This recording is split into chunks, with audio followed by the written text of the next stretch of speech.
I'm here with Dr. Demetre Daskalakis, former CDC infectious disease expert, who's here to deliver some breaking news. So, Sandra, the breaking news is that pregnant women can still take Tylenol if they need it or acetaminophen. The main message is don't listen to RFK Jr., talk to your doctor. They're going to give you the right advice. So, what we saw was people cherry picking some evidence, people overstating things. So, Tylenol, there may be an association with autism, but that doesn't mean that it causes autism. So, Sandra, let me tell you what I mean. It's like tobacco, right? So, if you have people who have lung cancer and you say, do you have matches in your pocket? Very often they're going to have matches or a lighter in their pocket. Is the match or the lighter the cause of the lung cancer? No, that's an association with the lung cancer. It's the smoking, the tobacco, that's the cause of the lung cancer. So, what we saw was people really coming out and trying to do science on a schedule. They promised that they were going to have an answer about autism by September, and what they delivered was half baked and not really based on really good science. And that just causes a lot of confusion. Yeah, and what are the actual effects of this confusion? I'm a huge advocate for women's rights, and we see, first they go after abortion bans, and now they're going after, the actual things used in, helping pregnant women. And it's like, it's just creating confusion for women, and it's like continuing to try to take control of women's healthcare. What are your thoughts on that? Yeah, I mean, I've got to say, as a doctor, hearing someone say, pregnant women just tough it out is not really good medical advice. I think that your point is really, really strong. That there is an effort to really blame women for one thing or another, and to really take away a lot of their autonomy and body autonomy, and then frankly creating that wedge, that rift between a woman and their OBGYN, who for decades have given the advice try to minimize drugs during pregnancy, but use the things that we know are safest. I didn't say safe, period, safest, to make sure that we get you through the pregnancy and also look after the health of your fetus. So I think you're right. I think this is all like part of the same narrative that seemingly blames women. Yeah, and I think one other thing that I'm reading, and I'm not a doctor, but you are, and that's why it's important that we're hearing from people like you, is that if women who are pregnant have fevers, Tylenol is one of the things that doctors will tell a woman to take. And if they don't take anything for those fevers, then it can have harmful effects as well, correct? Yeah, right on, Sander. I mean, I think the bottom line is fevers are bad for pregnant women.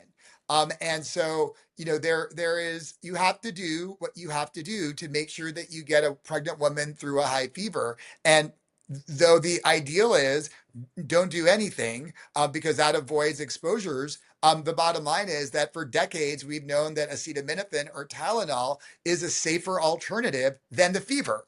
And so, when you're looking at, risk and benefit, you can't just sort of focus on risk with not talking about the benefit. Everything has a risk. This association of Tylenol with autism and ADHD is just an association. So it's not even a proven risk. Fevers in a pregnant woman, however, proven risk. That's bad for the woman's health and could potentially compromise the fetus and actually may be associated with autism itself. Yeah, yeah, yeah. That makes total sense. So I know you worked at the CDC for 5 years, and after the CDC director Susan was ousted upon your resignation, you said our science will be compromised, describing that as your line is the sand. And you even went so far as to say the CDC you knew is over. Is this an example of that? Yeah, I mean, I, I, when I first got asked about what was going on with Tylenol, like my human first inclination is to say, "I told you so," because it was just a couple weeks after I resigned, and this is exactly what we've been seeing sort of in the vaccine world. That sort of ideology, like these preconceived notions about vaccines being bad and doing one thing or another, rather than going through any scientific process to come to like a reasonable conclusion, are just being pushed down as directives from Secretary Kennedy into gospel truth. And so that's what I was worried about. And that's the reason that I just couldn't stay anymore, given that the science had been replaced entirely by ideology. This is the same thing, but this one's even scarier, right? Kennedy said, we're going to come up with an answer about autism by mid-September. I've never seen any science that works on that kind of schedule, right? And so what happened was he didn't say anything new. There's nothing new about this. Studies about acetaminophen and the potential for an association with autism aren't new. And so they repackaged and repurposed old science, elevated it from a association to a cause, and then all of a sudden, there they are saying gospel truth around science. And, that is what I meant by the science is compromised. Like, there is no scientific process here. This is not how it's supposed to go. You don't want your health policy being made fast and loose. And that's what we're seeing. Yeah, and this relates very strongly to a topic I'm very passionate about, which is trans rights and trans healthcare. And we see the same administration attacking trans healthcare and taking away the decisions from doctors. Trans healthcare, it involves the trans individual, their parents, going, seeking out medical advice, speaking with a doctor who says, yes, your child has gender dysphoria, and then goes through strict medical processes before they finally get on testosterone or estrogen, and way before they ever do any type of surgeries. Yet, the administration has made it seem like it's a split second decision by the child who's 12 years old to get on these processes. And a lot of people also say it's irreversible when that's not the case as well. And I think it goes hand in hand and shows how this is all connected, right? Yeah, I mean, I think that the main thing that you're seeing, and this comes from a doctor, I take care of patients, an infectious disease expert, and a public health leader and scientist. What you're seeing is the desire to not value science and expertise, right? So literally, the relationship between a doctor and their patient, or a pediatrician and the parents of a patient, is a really sacred one, Sander. It's one that's really like one of the most special relationships.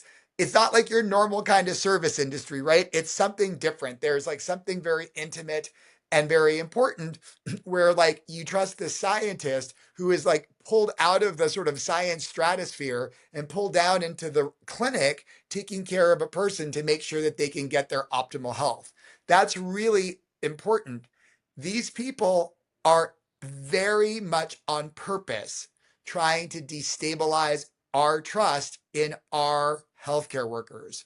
And there have been mistakes that have happened. I think absolute statements were made during COVID that probably shouldn't have been absolute. Like, I was a leader in COVID in New York City. And I'll tell you, sometimes that was because the elected officials wanted us to be way more, you know, way more authoritative than we really could be with the science. Nevertheless, it does speak to the need for humility, but the other part of humility is grace. And we're not seeing any grace for medical providers that are at the front lines making sure that people stay healthy. And so, yeah, I think that the relationship between a medical provider and a transgender person is one where they use evidence and science to do the best for that person. And, really dictating what happens in people's bodies and in that clinic room really should not be done by people who are not experienced in doing that and who may be serving ideology rather than the health of people.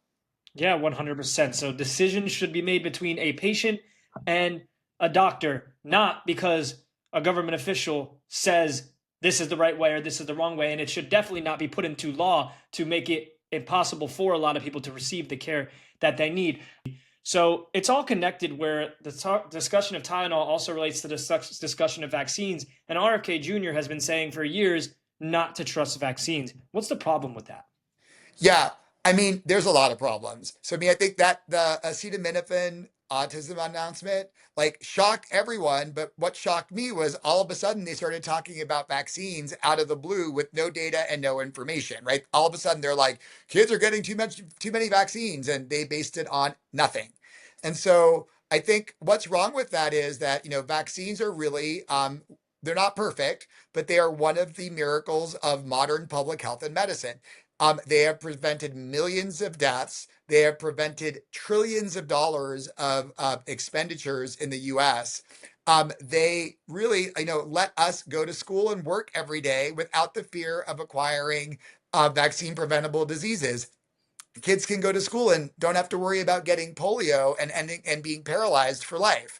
They get to go to school and not worry about measles and, the complications that can happen with measles years after, which includes death and disability due to neurological problems. So, anyone who's trying to destabilize vaccines by using false claims, which is frankly what RFK Jr. is doing, is not looking out for the health of people, and then also not looking out for the security of the country, Sander, because, every measles shot you give a kid flexes the system that we use when we have a big problem like a pandemic. And so, I think RFK Jr. really trying to make you and everyone mistrust vaccines and also deconstruct the sort of infrastructure that supports vaccines. It's just going to mean more people are going to get sick and more kids are going to die. Yeah, I spoke with Representative Maxwell Frost about this when Florida got rid of their vaccine mandate. And what I thought was interesting was for one of the first times, I totally agreed with Trump on something because Trump went back against Ron DeSantis and said, hey, this is going to hurt kids. The Florida vaccine mandate is going to hurt kids. And Florida, I think, was the first one to say, hey, we're getting rid of this vaccine mandate. Do you want to speak on that? Is Trump right Sure. about something? I mean, so here's the thing, right? If I'm in a car and I wear a seatbelt, I'm protecting myself, right? It is all about protecting Demetre. My airbag protects me, my seatbelt protects me.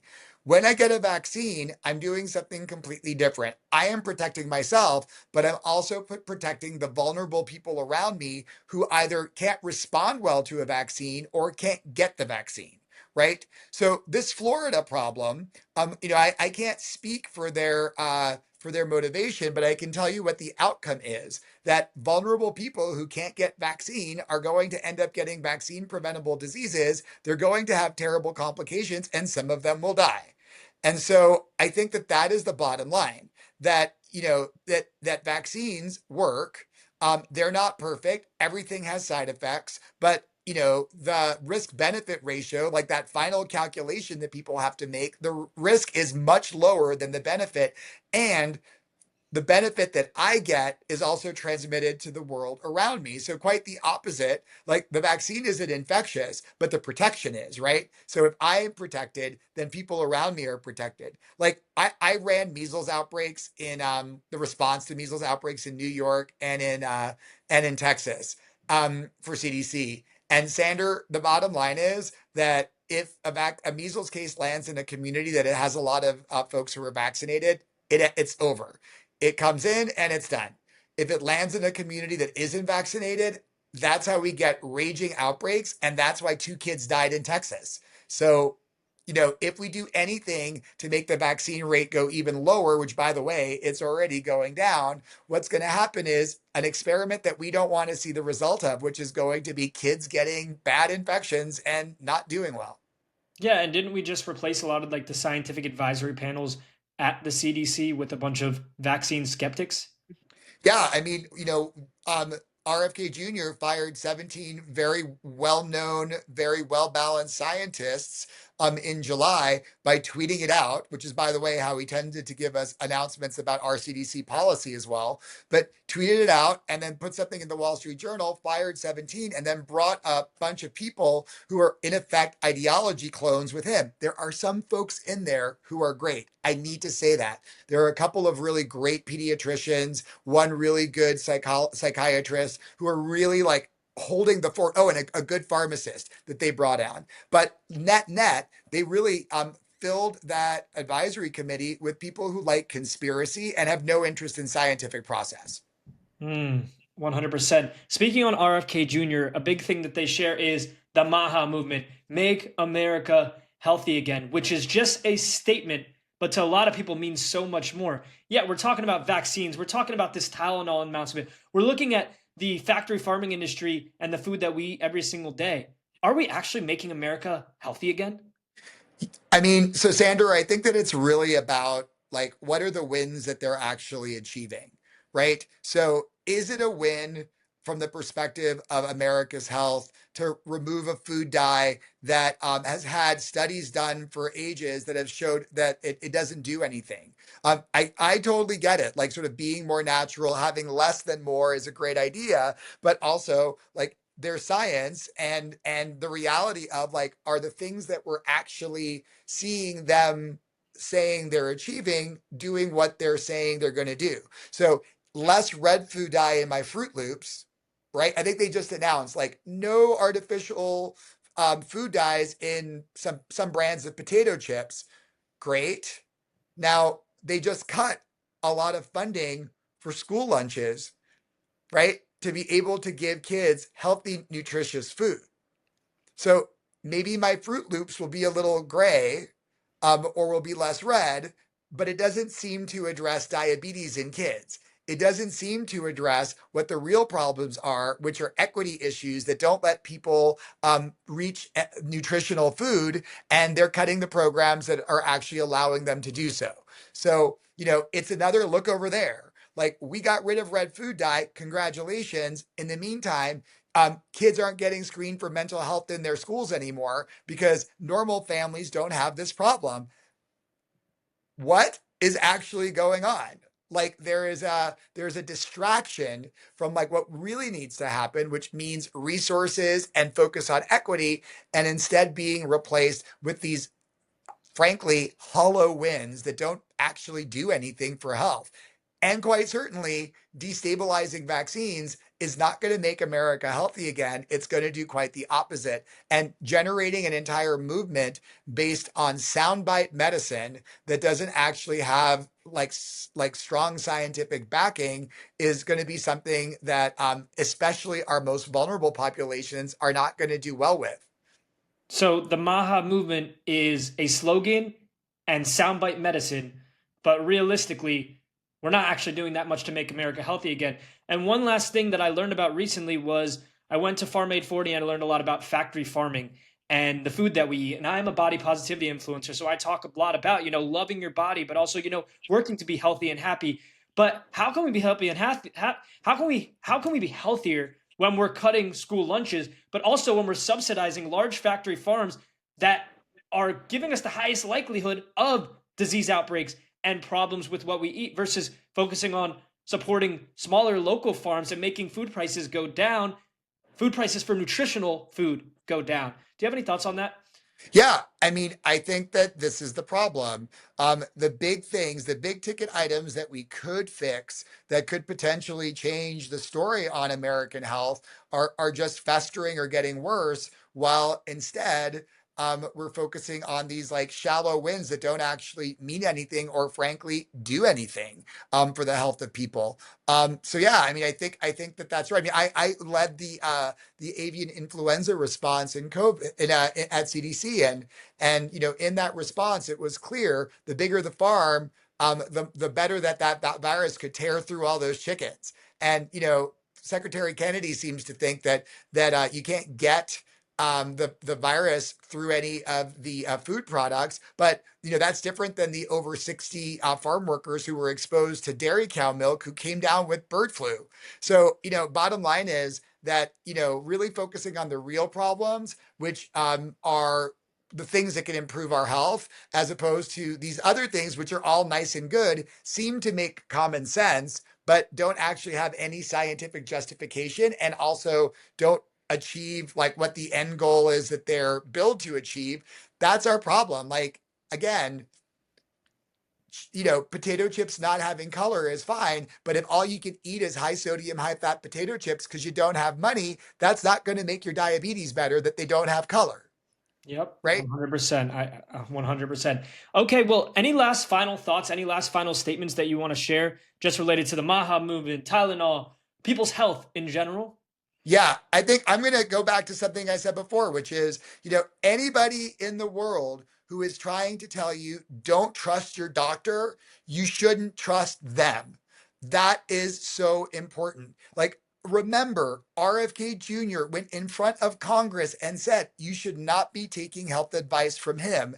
And I just want to say that is the only correct thing I've heard him say in his entire time in government.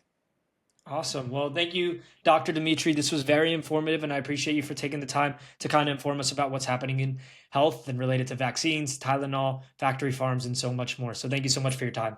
Thank you, Sander. It's great talking with you.